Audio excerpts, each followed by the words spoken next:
right, everybody. Joining us today on the podcast, the man, the myth, the legend. I think I've talked about him joining us for 2 or 3 episodes, and now I finally got him reeled in. He's a DraftKings host and also an unlicensed therapist, which we'll get into. Emerson Lotzia joining us on the podcast. Thanks for joining us, Emerson. What's up, dude? Yeah, man. Sorry, dude. Like my schedule can just suck ass. And the next thing you know, my wife's dragging me all over the place, but I made sure this was a priority for me. So I'm glad we were able to get it done. You and I go way back, bro. I know. I completely understand. Like I hit you up a while ago, and then you had some family stuff come up, and then of course like DraftKings and trust me, I appreciate your time. So we'll use it as best we can here today. But again, I appreciate it. So like you said, we cross paths in West Palm. You were at ESPN West Palm, but why don't you kind of tell the fans a little bit about your story? Because I think it's a very interesting one. I feel like I kind of want to live vicariously through you as I check social media and Instagram, going from ESPN to NESN, now DraftKings. So why don't you tell a little bit about that? Yeah, it's cool, man. I've had Florida roots. I was born and raised in Jacksonville. I'm a sad Jaguars fan. Went to UCF, which UCF is going to absolutely kick the crap out of South Carolina State tonight in their kickoff for the season. Anywho, after that, upstate New York, where I met my wife, Salt Lake City. But if it's Salt Lake City to ESPN West Palm, which that was a unique opportunity because you're technically employed by a radio station, yet I'm doing television for the local NBC and Fox. Yep. So I got to go there. Had an opportunity to come to NESN after that as a freelancer because we really moved up here to Boston for my wife's job. And what's interesting is before I had the job in West Palm, I actually interviewed at NESN at one point when I was living in Salt Lake City. Oh, and cool. so when it was time for us to leave West Palm and come to Boston, I said, babe, it'd be tough. I know how effing expensive it could be up here. So maybe tough to survive on just one producer salary. She's a producer at the CBS affiliate here. And then I reached out to some guys who I had met when I had interviewed at NESN 3 years prior. And they're like, come on up, dude. We'll do some freelancing work. And yeah, I left NESN almost a year ago to the day because I had been freelancing and been part-time at DraftKings. And that's kind of where the business is going. And I know you know this too, Chris. The sports betting part, fantasy was one thing, but man, even though fantasy sports, DFS is what DraftKings was built on. Yeah. Everything has shifted to sportsbook, to sports betting. You see odds everywhere, no matter what network you're watching, like Fox, ESPN, all that stuff, right? Yeah, everyone's kind of shifted their gaming, even the ticker at the bottom. It's not just scores anymore. It's all odds and over and unders and money line. Yeah, man.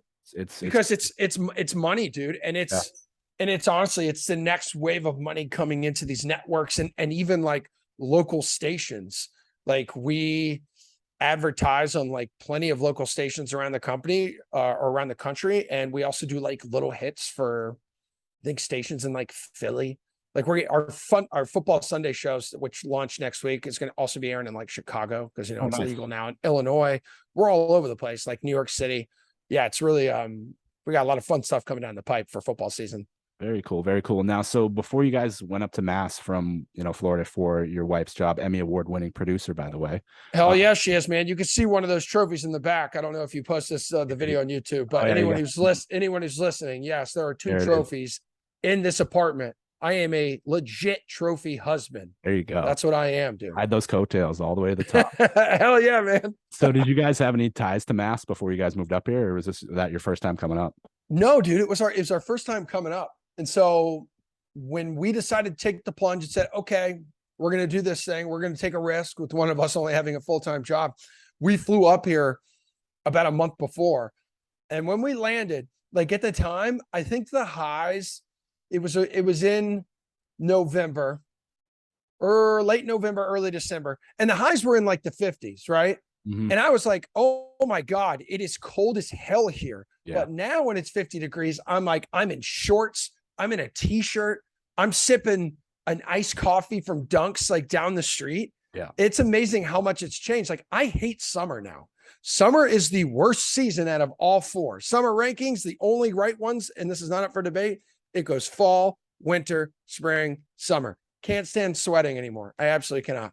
Yeah. I'm out. It's so weird too, coming from Florida back up north. I was the same way, having to make that transition, even though I've lived in Boston, lived in Montana, I've been through plenty of winters. But even those 2 years in Florida just made my body so acclimated to just warm weather, wearing shorts, and then coming up here, I'm like, fuck, it is cold. Dude. Okay, you said fuck. I wasn't sure if we could say if we could cuss on this podcast. Okay, great. Good. All right, I'm good. No filter anymore. Okay.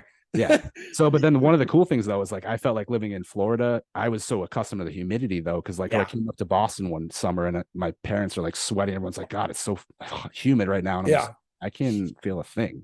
Yeah, dude. It was funny. My parents always used to tell me, or used to say, like as a kid, I was like, I can't wait to like get the hell out of here and go somewhere where it's like cold and chilly.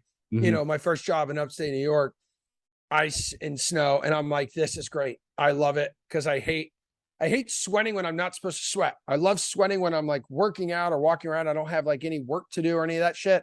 But like if I have to go to work or if I'm like remote doing live shots or something and I'm sweating, I just feel like a piece of shit. I feel you. I'm the same way. And you got the beard, bro. Like you got hair. Beard, and then I threw on the black polo, got the Northwood, you know, just back to our old days. And that. Yeah, dude, throwing it way back. I'm a sweaty guy, and I've even lost some weight, and I still like am sweating so much, and I hate it. So I'm glad it's September and into fall. I know, dude. Yeah, we have really low humidity today. Like the temperature is like 76, like currently. The sun is shining, but I'm not hot when I go out there, and it is so pleasant, dude. Yeah, for sure. Now, after that weather tangent, I know, dude. Like we just went way off. This is what I love about doing the podcast. So now, when you made the jump from DraftKings or from Nesson to DraftKings, you know, being in a spot like Nesson, a hub in Boston, so much, you know, accessibility. I'm sure there's talent coming through. What was that decision like? Then now jumping to a new space in DraftKings, which, you know, at the time isn't the DraftKings that it is now. In essence, was more, I think, daily fantasy at the time. Yeah, it was, you know, my contract had come up at Nesson. I had been at Nesson at that point for like 6 years, mainly as a freelancer, 2 years under contract for a show that's no longer like on air.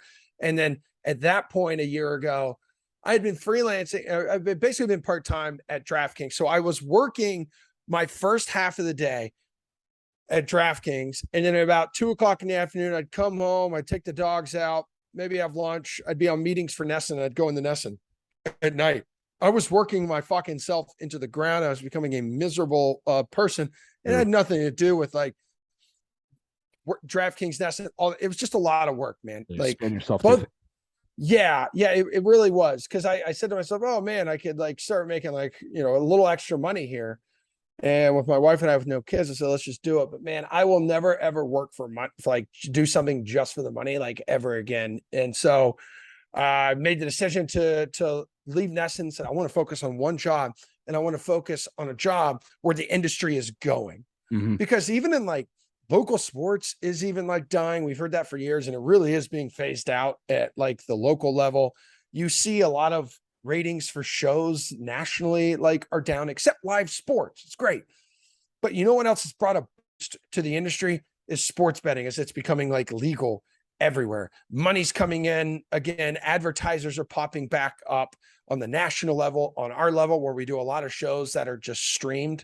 And that was one thing when I first took this job at DraftKings too, like about 4.5 years ago. My wife first was like, I don't know about this. This is mainly like the video is mainly on the internet. Like it's not on like television stuff. And I said, no, babe, like this is big. This is where it's going. People are opening their phones and watching our minute or two hits on Twitter and getting all the information instead of turning on a TV or even going and watching a longer form video like somewhere. I said, this is it. And I had a couple of buddies who kind of convinced me to do it. I said, I'm going to do it. And now I'm here and it's the best job I've ever had with the best company I've ever had. And I've never been this excited and happy to go into work every day than I do now at DraftKings. Like it is freaking amazing, dude. That's awesome. I love hearing that. I mean, you really worked your ass off to get to this point. So I'm very happy for you. So let's kind of get into that the ride at DraftKings. What's it been like, you know, jumping on and then just seeing it kind of explode with sports books, just opening up across the country, now even in Massachusetts itself, the home of DraftKings? I know, dude. It's been so long. We've been like waiting forever. Like every year the bill pops up on the floor and people vote on it and it doesn't pass. And you got the governor saying he wants it. And then lawmakers say they want it, and they're all in a battle because they want their bill to be the one that's passed. But it was such a sigh of relief when it happened like a few weeks ago when they approved it. So now it's just got to be launched, which I think if we're lucky, maybe by like November. I don't really know. I think the quickest launch may have been Kansas, which was anywhere around like 60 to 80 days. I think. They just launched. Yeah, I think. Yeah. Don't quote me. It was how quick it took them from approval to launch. Mm-hmm. That was the state that did it the quickest. So it'd be great to beat that. But from what I'm hearing, it's not going to happen. But either way, it's coming here. And yeah, dude, like a couple of years ago, most of our shows were all DFS. And we started incorporating some sportsbook once we launched like sportsbook. And also once it started being like more accepted, like even when I started, like people still had this kind of negative view of betting and sports betting and stuff like that. And, I totally understand that. But at the same time, like, it's just like marijuana being legal everywhere. Like, oh, you're smoking the devil's lettuce. It's like, yeah, dude, I can walk 2 blocks down the road and like buy this joint or buy a bunch of edibles or whatever.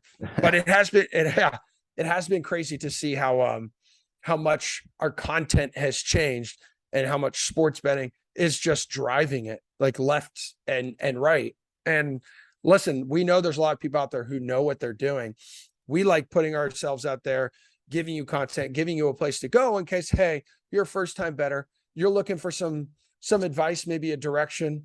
And we have a lot of fantastic analysts who I work with on the daily basis. I kind of just tee them up, ask questions, have some fun with them back and forth. But yeah, man, sports betting just drives the ship now.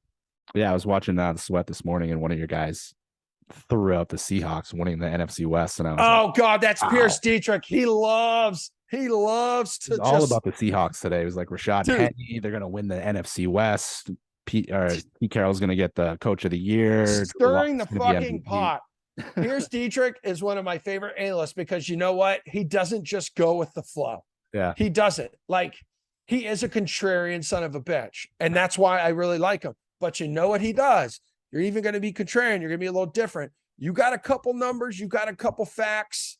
You can point to certain situations in the past where maybe a team has emulated a certain path that maybe you expect the Seahawks to follow. Like, okay, like you bring something to the table and I respect it. Yeah, the guy's got balls. Gets injured, and then it was like all these guys get injured. Then it's just the Niners, and you got Trey Lance. I'm like, yeah, I guess I can see that happening, but yeah, and maybe Trey Lance, Chris, maybe Trey Lance like shits the bed this year. Like part of me's thinking I'm not a Trey Lance guy. Yeah, like, and that's why I like Jeff. Jeff today was like 49ers for like best win total, best bet, for biggest fantasy star, and like a player prop. Like he went 49ers. And I'm like, I don't get it, because to me, in my opinion, part of the reason they brought back Jimmy G and made him the highest paid backup quarterback at $6.5 million is because I think quite possibly their confidence level isn't as high as they thought it was going to be with Trey Lance. Exactly. Jimmy G's biggest issue, dude, was health. That's it. They invested a shit ton of money into him. He couldn't stay healthy. But besides that, on the field, pretty damn good. Yeah. Pretty damn good. Super Bowl, a couple throws that I know he'd like to have back. But he got him to 2 conference championships and a Super Bowl. Like, he's not a shitty quarterback. There's a reason Bill Belichick wanted to roll with him after Brady left. Yeah, the numbers are there for Jimmy G. So one thing I was going to hit you up on next is when I was, hit you up a while ago to get on the podcast. At the time, your colleague Jess Cofield was pretty much all over and all the DK commercials. Everywhere. Now, since then, your face is popping up more and more. I see you at SummerSlam. How's that? Yeah, bro. Hey. Breaking news. We're gonna have another one coming up this weekend. It's a big match this week. Clash at the Castle. Yeah, baby. Yeah. Look for it. Me and Carrabis are gonna be on another little hot spot. So you have the inside scoop there. Good. But yeah, Jessie is one of my best friends. I love her like a sister. I would literally die for that woman. She's incredible. She's the best co-host I've ever worked with in 15 years of doing this shit. And so back in May, oh man, son of a bitch too. Her kid was almost born on my birthday. I was gonna say it's all because of her kid. Oh fuck, dude. May 10th, man. I said, Cofield, you gotta fucking like squeeze it tight and keep her in there.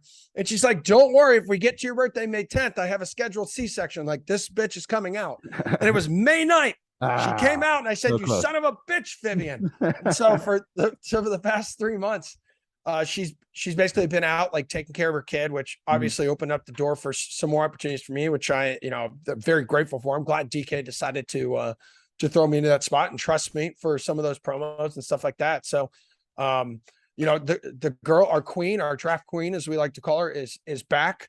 She works her ass off. She has earned this role. And I'm proud to sit next to her every day, man. And our shows, as you've seen today, can get a little weird, could go like a little off the rails, but we tend to bring it back.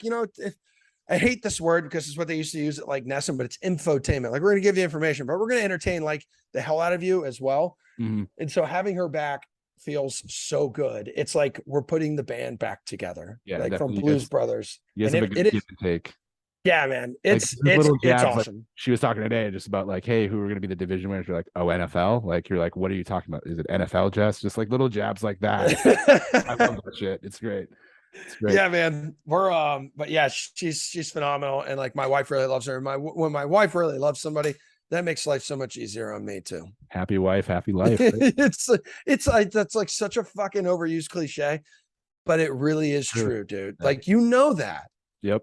Yeah, for sure.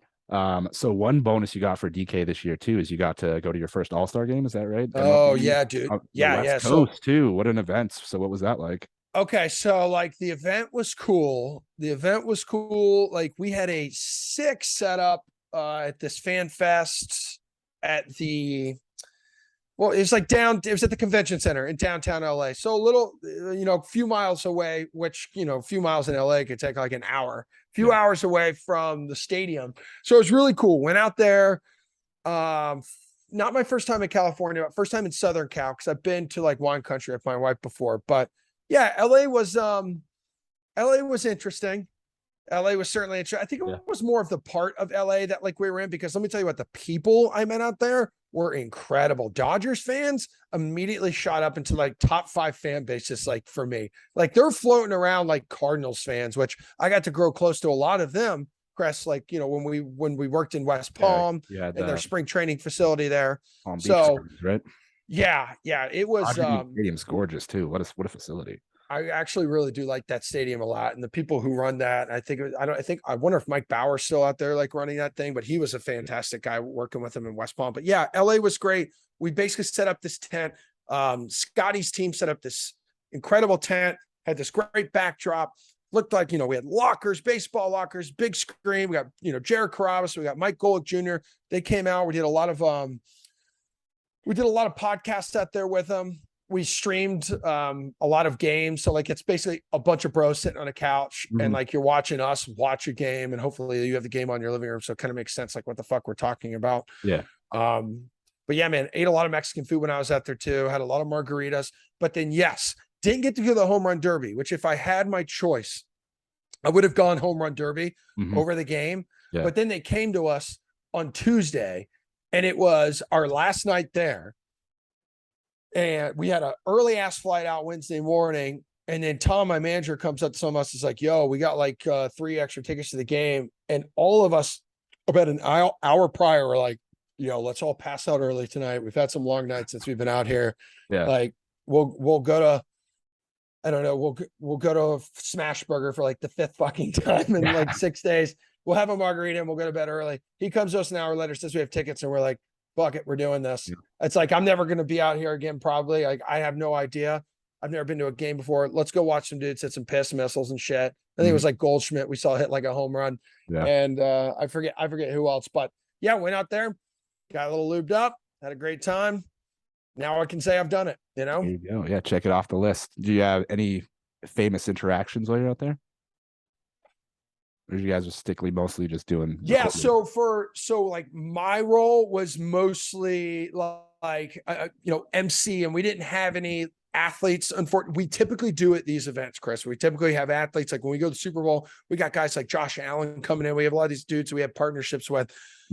This time around, a little more difficult because there were none of the current all-stars who were coming like to this area since it wasn't at the stadium, since it's, again, this was a few miles away. So it's kind of tough to like lure some of these guys who the only time they were over in our neck of the woods was the red carpet event.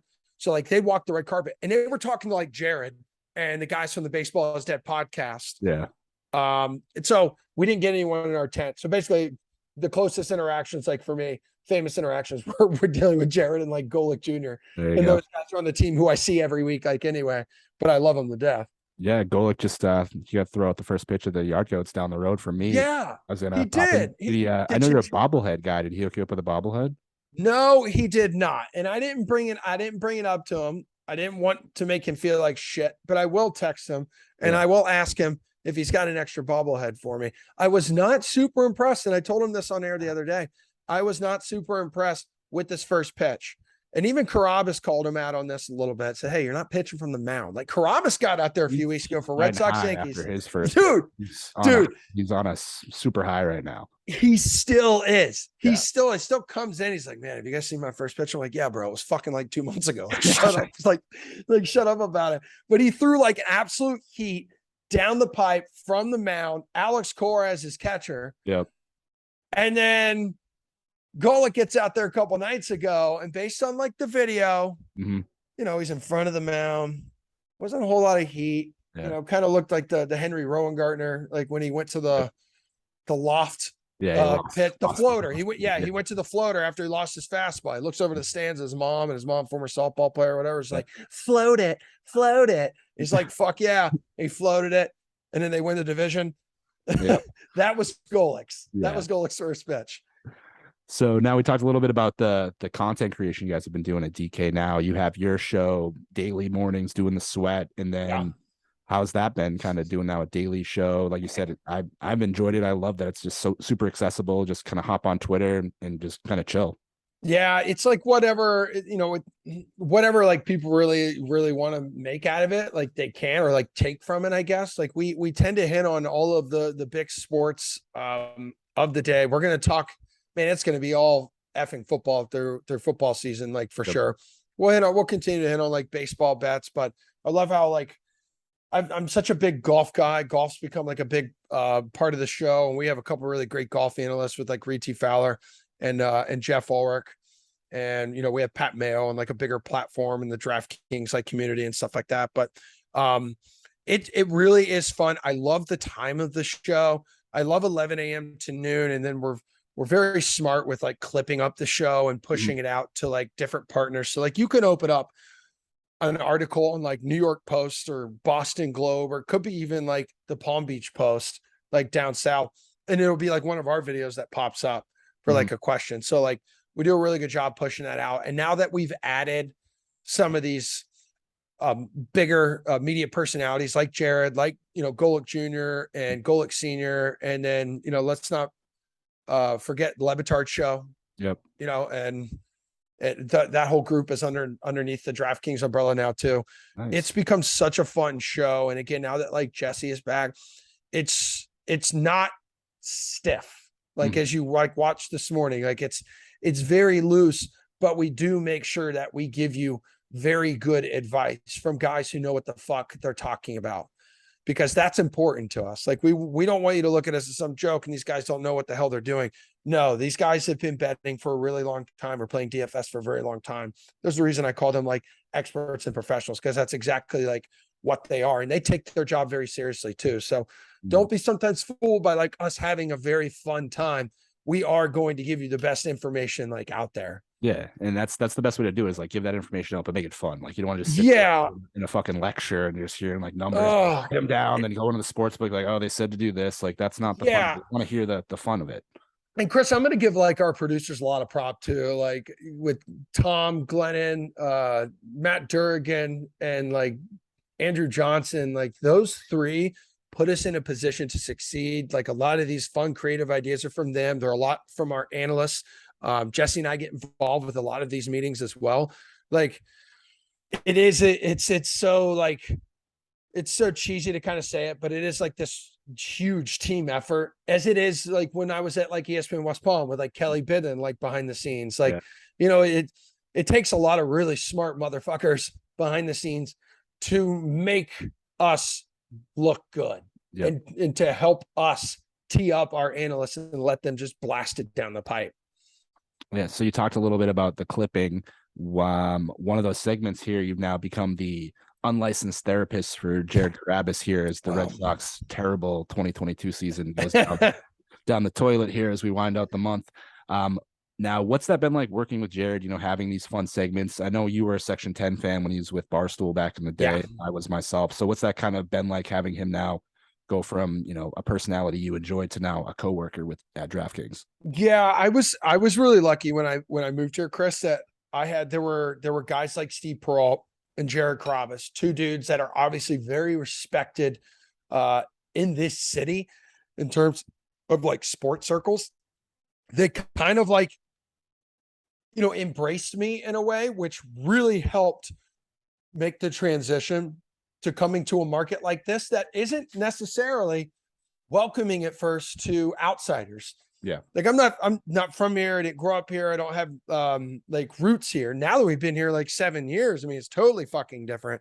Mm-hmm. But to come in and to have guys like that who kind of were like, yeah, dude, like, let's be boys. Like, I'll totally like support you. I enjoy your work. I was like, dude, that like really means a lot. And I know I've told Steve Peralt that a lot. I don't know if I've told Jared that actually, because that made my life like so much easier, like moving here and being accepted by like Red Sox Nation. Of course, there's still people, some of the older fellas out there that get off my lawn fuckers who are like, you don't know what happened to the Red Sox in like 1927. Yeah, dude, right now, no one gives a shit. Like, I'm sorry. But for everybody else, for like the actual audience that I give a shit about, like, it was great. Those two made life a lot easier. And so I've had a relationship like with Jared since I've been here, essentially. I knew what he meant to the community, the Red Sox community, the sports community here in Boston in general. And I know how he came from just like this Red Sox fan to now just like being this fucking legend around here. Mm-hmm. But it's the number one question that I get a lot. Hey, how's Jared Carrabis like, off camera hanging out with him? I said, same way he is on camera, man. Mm-hmm. He's actually a great fucking dude. He'll come and hang out with you like at any time. I could text him in a Red Sox game. He lives right across the street from the park. Yeah. He'll just fucking walk over because most of the time he's sitting there watching on his like 9 TVs in his room. Yeah, but he's a really, really like good dude and very like welcoming, and it's very easy to engage with him. Like as a fan, you go up to him and he'll give you the time of day and shoot the shit with you. Like, he's a local celebrity around here. And I would encourage anybody, if you see him, go up and give him shit and tell him Emerson sent you. For sure. And then next time you see him, let him know you're on my podcast and you just wanted you were reminiscing of what he meant to you and you wanted to thank him for that. Yeah, absolutely, man. I mean, for sure. I mean, if we're going to sit here and we're going to get vulnerable, just like Jared did the other day on the couch, you want to open up, like, come on, man. Like, yeah, he's been hurting a little bit with the way the Red Sox season has been going, for sure. Yeah, I've been listening to both his pods, and yeah, it's been a tough season for him. It's fun hearing the dichotomy between him when he's on the Sox pod, the unnamed Sox pod, and his Baseball's Dead pod, because you have like Dallas and the guy's just giving him shit, and he just doesn't want any piece of it, and then just and then goes on the Red Sox podcast with Vince.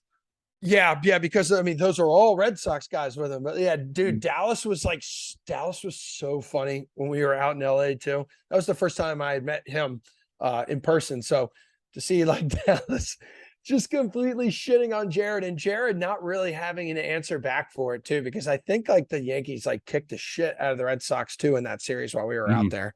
Yeah. All right, Emerson. So let's kind of get into some of the fun stuff here. First, you said you're a golf guy now. You going to live this weekend? So talking about it with the boys, it's a matter of like if my wife's going to be cool with me kind of exiting for about like 5 hours or so. Mm-hmm. I do like the format they have where, the shotgun start, everyone kind of starts at once. So if you were to get out there and stay the whole tournament and you're just staying for the golf, you're out of there in fucking 4 hours. Yeah. And there's a pretty good chance you've gotten to see like everyone you've wanted to see, but it is about 45-50 minutes, like outside Boston. Like, I don't know if you know where Bolton, Mass is. I looked it up the other day. Yeah. I'm actually, so I'll tell you afterwards. So I'm going, I got tickets. I'll tell you off air how I got a loop on it so you can use it in the future. Okay. But I don't want to let the fans know, unfortunately. Yeah. I got tickets. I got tickets all 3 days, but I'm only gonna go Saturday. Me and my brother. Okay. Yeah. If So I if you end up going, go, let me know. yes, it's coming down to if it's going to be Saturday or Sunday, because honestly, I told Meg too. I was like, we could still hang out like in the morning time, Yeah. and then I'll just fucking hop in the car or take an Uber. Or I don't know if I can train there or whatever, but I try to go there and I said, fuck, I can stay 3 hours. I don't care. I wouldn't really go see Cam Smith. Like I know people are shitting on him for going, because everyone shits on everyone for going to live, but I like Cam Smith.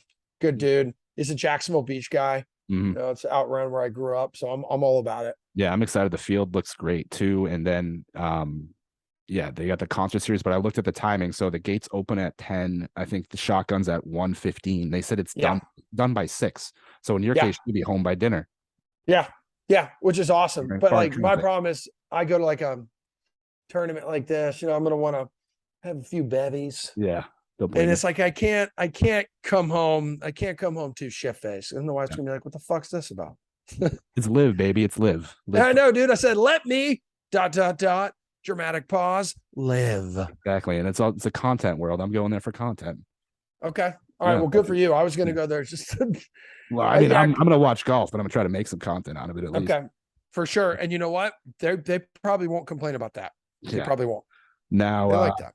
One other thing that's hot right now, I might be in the minority on this one, but the Edwin Diaz trumpet thing. So they had it happen last night where they had the trumpet guy on the field. It's a 1-run game against the Dodgers, and they call in Edwin Diaz, and the whole stadium gets up. And I'm just over it. I think like I'm sick of seeing it every time he comes out. And then I'm sure, like I tweeted about it on the pod Twitter last night, that I'm sure Buck Showalter was just motherfucking everyone in the dugout. Like, this is a 1-run game against the Dodgers, and have to sit here while this trumpet guy's fucking playing Edwin Diaz into the field. Yeah. Yeah. And also it's all right. So I love it, but like, I'm not what are you? You're a Red Sox fan, right? Of course.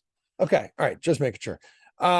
Last night, like I'm not too dialed into the Mets. I see little things like this that pop up. You know, I'm definitely paying attention when DeGrom is pitching. So like, I'm paying attention, you know, last night. And then I also like to follow Mookie Betts because he was awesome when he was here. And, you know, he hit the tater last night. Still be here. I know. We can do a whole separate podcast on that shit.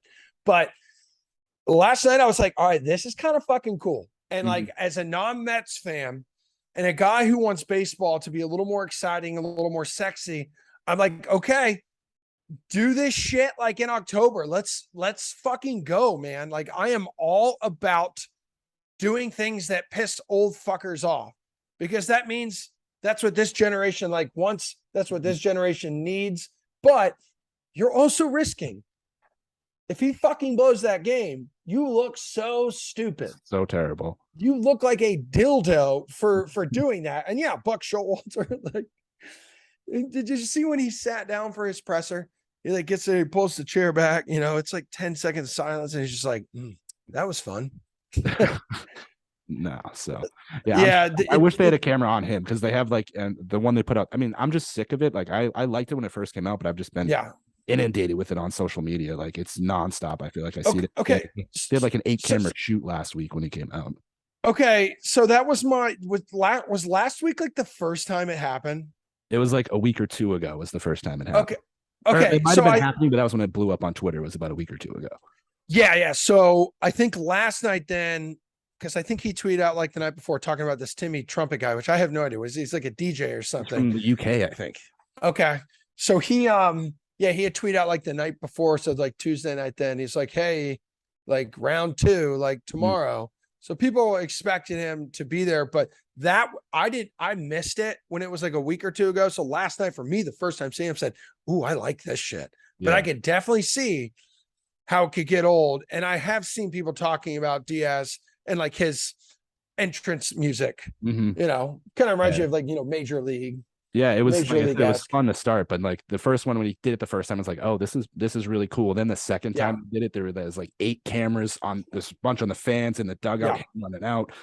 I'm like, all right, and I think that's a bit unnecessary. Now they have the guy on the field. I think they even went to the bullpen, the guys in the bullpen, I think, are fucking done with it too. They're all just like, like, can we just get this over with? No shit, because it's like, go out there, close this thing down, and then if you can, if you can pick up the save, then maybe you want to come out and do like your little post-game trumpet. But yeah, you're right. Like at a certain point, like you're risking it. You're risking it for the biscuit, man. Now let's get to another passion of yours here, the Jags. Oh yeah. So do you still just dream of that 2017 season and what could have been? Yeah, considering that's the only season I believe that they've won more than 7 games in the past like decade. Absolutely. And I was at that fucking game at Gillette Stadium when Miles Jack, he was not down when he scooped that fumble, when he would have housed it, and the Jags would have been in the fucking Super Bowl. They were one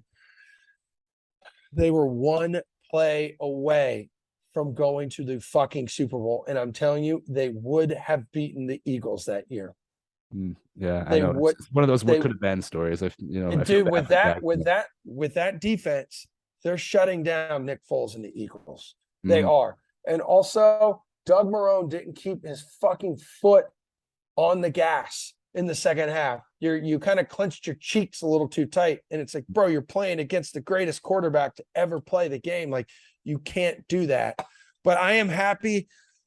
Whatever the fuck that was last year with Urban Meyer is over with, Chris. That was like being a fan, just having to go through that shit. Well, it's like you want to buy into it at first. You really do. You say, because like the preseason, we all have the same record right now. We're looking for hope. And you're like, could he be? Like college coaches don't always come over and they're not always successful. And you know, this guy's already kind of weird and he already has a weird reputation and everything he's done at every spot that he's played at or coached at rather. But it immediately started off with like him hiring this racist strength coach. Yeah. And I'm like, oh no, this can't happen. And then it's like you got him running practices like he's a high school coach with these like Oklahoma drills. And I was still a little bit on his team at that point. I'm like, come on, Jags players. You haven't won more than 7 games in a decade. Like maybe you need your shit pushed in. Maybe you need, you know, your ass kicked a little bit. And then it just got worse and worse. And you look at him and you hear his comments and pressers. I'm like, this guy is legit lost. Like he doesn't know what he's doing on this level. Hey, who's 99 on the Rams? Oh, you mean the best fucking defensive player in the league? Like he's not, and he wasn't kidding. And then you like he was treating it like it was college. And I think one thing, the first fact any coach will tell you, coaches in the NFL who's been in college, like, man, this is a different game. Yeah. And then it was like, don't ruin Trevor Lawrence. Don't ruin him. So I'm happy Doug Peterson's there because you've seen what Doug Peterson's been able to do with some of these quarterbacks in the past, including like a Nick Foles. Yep. Yeah. Well, I mean, Travis Etienne to me is the X factor on the team. You know, missed last year. Yeah, I don't want to cut you off. I was going to say, what are your expectations for 3 guys, Trevor Lawrence, Etienne, and Trayvon? Yeah, I'm going to have to Trayvon's going to eat. Trayvon is going to absolutely feast. It was a tough year to be a first pick because there almost wasn't a clear-cut guy this year like there was like with Trevor Lawrence. So that wasn't easy. And Trent Baalke isn't my favorite general manager. He's made some interesting calls during his time in Jacksonville. But I expect Trevor Lawrence to take a huge step forward in year 2. I expect Trevor Lawrence to throw for more than 3,500 yards. Maybe want to push it to like 4. Like fuck it. Like we could totally do that. He's going to cut his interceptions in half. He's going to double his touchdowns. We've also got Christian Kirk, who hopefully plays like he's one of the highest paid. Yeah, they paid him a lot of money to play well. Yeah, they did. I really think with Etienne back in, and once James Robinson comes back, and you're going to have that 1-2 duo. Like, listen, it's tough to have just one guy anymore in the NFL. They're very rare, like a Jonathan Taylor. You're going to have like this 1-2 punch, and it's also going to be this like comfort / like security blanket for Trevor Lawrence, with Etienne being his old college teammate. Like they love each other, you know. But I'm trying to grab him in fantasy drafts for sure. Yeah, I missed out. I missed out on him, and I got a couple more drafts coming up this weekend. Actually, I think I have one Sunday and then one on Monday. But yeah, man, I'm taking over 6.5 wins. Nice. What about for UCF? UCF is a dark horse this year. UCF is a dark horse. I am on the Gus bus with Gus Malzahn. I am ready to go tonight. Going to just push South Carolina State shit in 42.5 points. Is the spread? Is that the spread? I was trying Yeah. to see it on the book, but I'm going to have to relog in. Yeah. Let's throw a bet in for you on that one. Yeah. Yeah. I'm going to ride this one. I'm going to feel it out. I'm a little more confident in going over the 6.5 wins with the Jags. And I think I am with anything with the Knights right now. But also, this is a farewell tour for UCF. We're going to the Big 12 next year, man. We are. And it's good because we could probably catch Cincinnati off guard a little bit this year. They lost so many guys. Yeah. Like that defense is completely turned over. They lost their quarterback. So last year, that was the biggest issue. It was like you had to deal with Houston, you had to deal with Cincinnati. Because while they started 3-3, they ended up finishing 6-1. So they ended up going like 9-4 or whatever. Okay. All right. Yeah, we'll see. I'm excited, man. I love college football season. It's the one thing, and you know, having spent a lot of your life like up here, not a big college football town. Even when like BC, I said that on the podcast. Like I did a segment last podcast that there in Boston, just no one gives a shit about college football. And then I moved to Montana, and that's where I love college football with Montana Grizz. But they're unfortunately an FCS team, so I did my 5 FCS takes on the FBS for the football season. I'm trying to become a college FBS guy this year. Yeah, man. It's like the one thing that like people at Nesson would tell me about when I first moved here. They're like, "Yeah, dude, college football ain't shit up here." Even when BC was like number 2 in the country, back when they had like Matt Ryan, it was like people like didn't really fucking care. And I'm like, oh my God, like down south, you talk about that number 2, right? Like Florida State team, Georgia, Miami, whoever the hell it is, you talk about them all week until game day on Saturday. And then you do it all over again. And I loved it. I loved every second of it. Yeah. Well, that's what made me love guys like you and Matt and Kelly, because in a place like South Florida, you guys would give me the time of day to come cover women's soccer and shit. Like that. So man. Listen, man, a lot of like, especially on the local level, and it still is to this level. It's all about like relationships, dude. And like, I enjoy making relationships with people at every stop, like of the way. Like, I love how like we've kept in touch and we're doing this podcast now. Like, I don't know. It's cool for me because every step of the way throughout like my career has prepared me for whatever comes next. Like everything I did for 3 years in West Palm, like prepare me to like come here and like kick ass, like right off the bat. And I could say the same thing for Salt Lake before West Palm. And I could say the same thing for Elmira, New York, before I went to Salt Lake.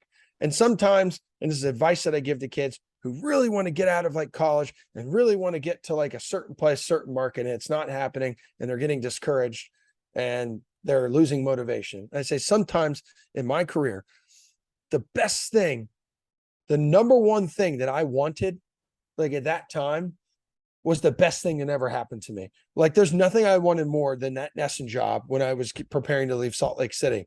Didn't get it. But man, the next 3 years at West Palm were the best, like some of the best years of like my career. And it got me to where I am like now. And I think I would have came in, shat the bed and been gone in 2-3 years if I went to Nesson right out of Salt Lake. I just wasn't prepared enough. And it's okay. I'm looking back on it now. I said, I am very happy with the way things have played out. I haven't gotten here as fast as others, but I'm here, man. And I'm having a good fucking time. And now I'm with the best fucking company I've ever worked for in DraftKings. Yeah. And my final question for you, just going back to our Northwood days, of course, that campus was run by Coach Mass. Do you have Coach Mass memories?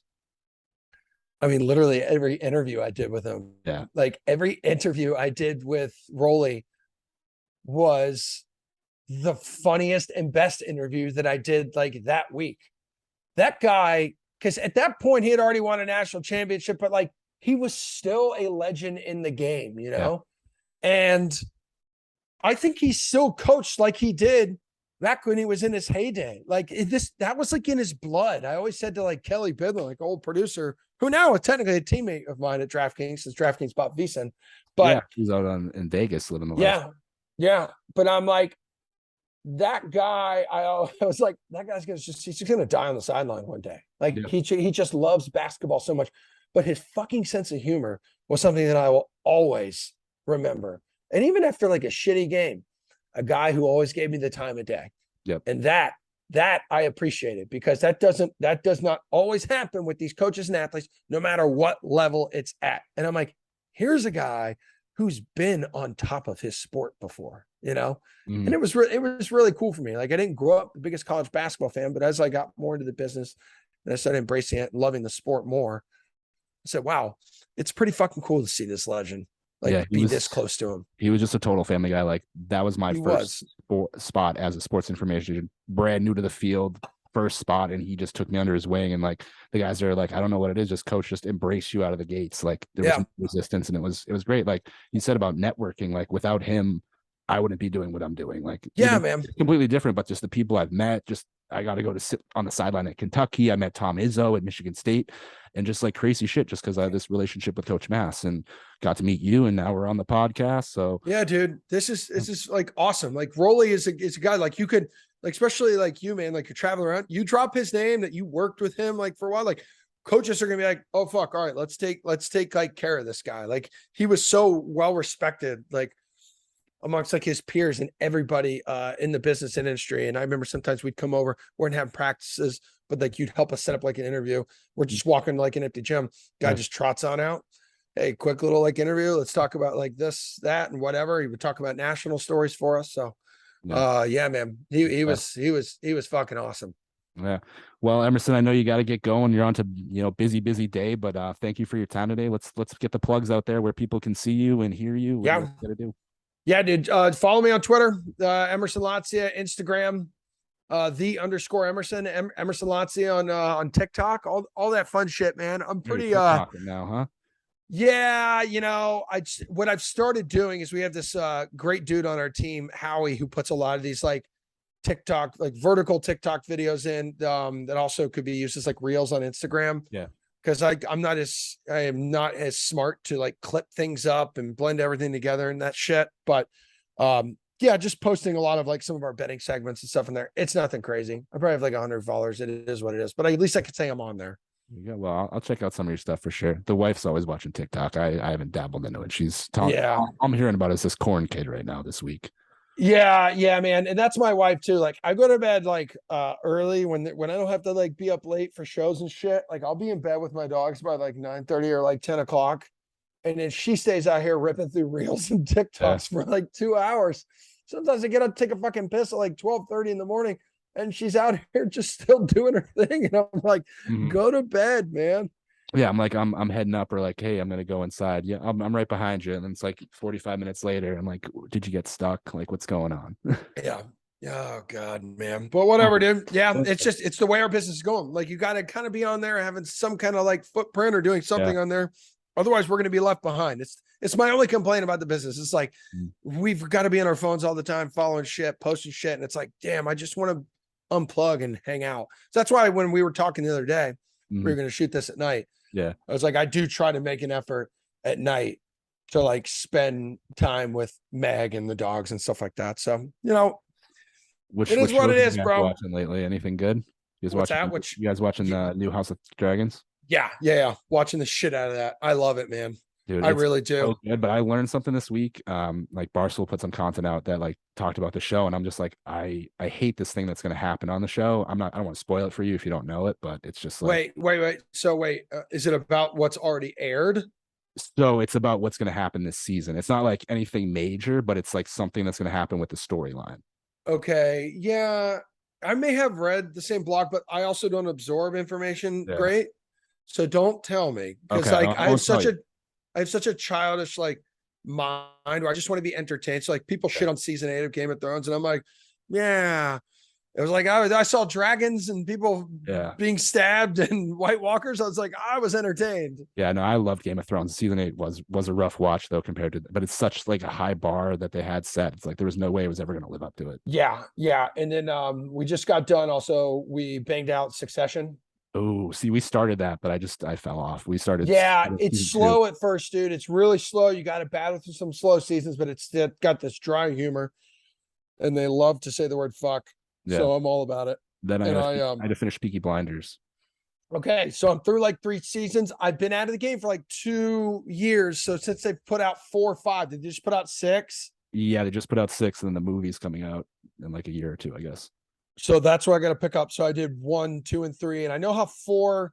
I started 4 one night when I was like drunk, and it was like I I started it, and I remember it was like when the market was crashing or something, and Mhm. then like that was it. That was the only episode I 4 is a watched. fantastic. It's one of my favorite seasons. Okay, awesome. You just Yeah. convinced me to start it up right after I finish Hard Knocks. Yeah. Are you an Adrian Brody fan? I am. Why? Because you're gonna love the character he plays. Oh, All right. There you all go. right. Little teaser for season 4. But all right, Emerson, I'll let you get All right. off to whatever you got to do. But I appreciate your time, man, and hopefully we can do this again here in the near future. Yeah, brother. Love you. Mean it. Call me whenever. All right, later, boss. Later.